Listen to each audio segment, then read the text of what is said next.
From KUNC and the NPR network, this is In The NoCo. I'm Erin O'Toole.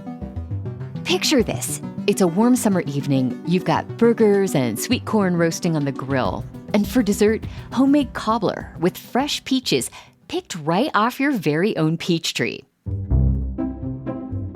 Now, if you live anywhere along the Front Range, you might think the only place you can get sweet, juicy Palisade peaches is at your local farmer's market. But my guest today says it is possible to grow a peach tree outside of western Colorado, although there are some pitfalls to be aware of before you try it. Jeff Piper is with Colorado State University Extension in Mesa County on the western slope. He's been on the show before to discuss the science behind why Palisade peaches taste so incredible. And he says he gets questions about growing peach trees pretty regularly.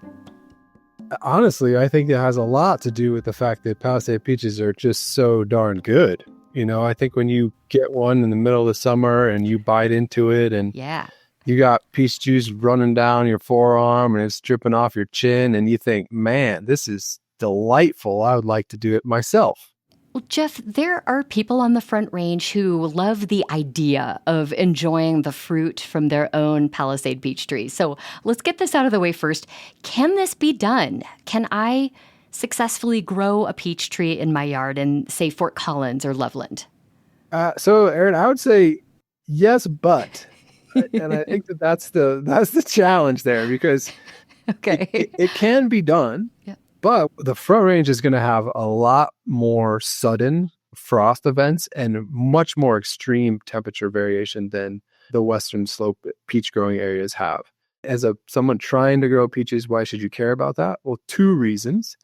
The first would be you have more potential for frost or sudden temperatures, have greater potential for spring frost. Now, spring frost is like 90% of the concern for the growers over here. Because when they have those frost events, they do have tools to mitigate frost damage. But it's that frost damage that leads to you losing your fruit. And peach is one of the most susceptible tree fruits when it comes to frost damage.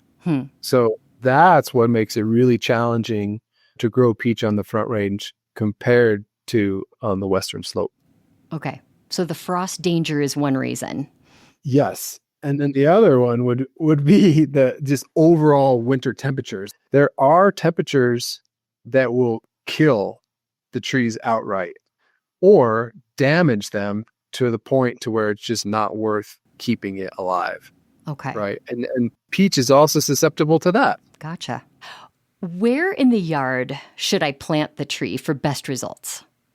Yeah, so if you're going for kind of like a one-off, we're really going to look for these spots that are protected and or a site that gets really good general sun in the winter. So that might be, again, near a fence, near your house, something not like right on top of your house, but close enough that it will makes a little microclimate to kind of protect especially from those spring frosts. And I'm sure there are good and bad times of year to plant. Is late May or early June a good time to get a peach tree started in my yard? Yeah, so typically, most growers will be planting in the spring. So over here, a lot of the growing season is dictated by irrigation water, same as on the Front Range. And if your tree is bare root and dormant, you can plant that earlier in the spring and it will kind of come out of dormancy when it's ready. Okay. And if you're going to buy a tree from a nursery, likely that tree is going to be leafed out or have a really nice root structure with it. And that could be planted maybe a little bit later. But in both scenarios, you want to make sure that the tree is adequately watered and planted correctly when you do put it in the ground. Well, now the big question, Jeff, how long will it take for my tree to start actually producing peaches? That's a great question. Typically, this again will depend on what kind of tree you source. So if you got a bare root tree, it's likely going to take 3 years to get like a decent crop and then 3 to 5 years to have like a full crop. Okay. One of the things that I would say homeowners neglect the most or just don't maybe understand is the amount of work that goes into producing peaches. So the growers out on the Western Slope aren't just plopping a tree in the ground and just waiting for the peaches to roll off of it. Right. There's a lot of work that goes into it. Irrigation, weed management, pruning, thinning, harvesting, like all these things take a lot of skill and know-how. But I think the number one thing that homeowners don't do is prune. And then the second would be thinning. So if you don't prune your tree into good, strong architecture, you're not going to be producing the wood where fruit are born for the next year. Got it. We have lots of listeners in the mountains. Jeff, is there any hope of growing a Palisade peach tree at higher altitudes? I mean, a lot of people try, I think that's the wonderful thing about gardening is that people it's a great form of experimentation, right? Sure.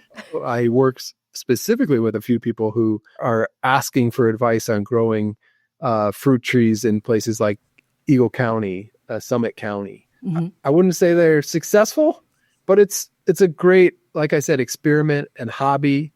And, I more power to them. I think people are really passionate about plant growing in general, and fruit growing is just another challenge. I know some people do enjoy the challenge, but Jeff, I have to say, you don't sound that optimistic about the odds. What do you want people to know before they make the decision to plant a peach tree? I guess the one thing that I would say, as I grew up in Fort Collins, my parents, when I was a kid, had many different types of fruit tree. But we had a peach at one point. And I remember the year that tree froze to the ground, dead. And we removed it. And my parents decided from there on forward, we're going to go with apples, because apples are a lot more hardy. They tolerate frost a lot better. They do pretty well on the Front Range. Peach is just really, it's challenging. And it's all about the environment and the weather. Front Range is a challenging place to grow, as most of your listeners probably know. Yeah. And it is a challenging tree to grow too. Can you grow a peach? Yeah. I mean, you can try for a few years, but eventually likely that tree is going to either give up or you're not going to get a whole lot of fruit, peaches wise. Maybe it's easier and worth it to just get in line at the farmer's market. When somebody does something well, it's nice to appreciate that. And our peach growers over here on the Western Slope grow amazing peaches. So give it a shot. And when it fails, go support a local grower. They would really appreciate that. Yep. Jeff Piper is a horticulture specialist with Colorado State University Extension in Mesa County on the Western Slope. By the way, if hearing this conversation has made you rethink your peach tree plans, Jeff says there are plenty of other options that are better suited for the Front Range, like apple trees. And he says lots of berries do well too: blackberries, raspberries, strawberries, even native gooseberries and currants. We'll have more information from CSU Extension in our show notes and at KUNC.org. That's it today for In The NoCo. I'm Erin O'Toole. Thanks so much for listening.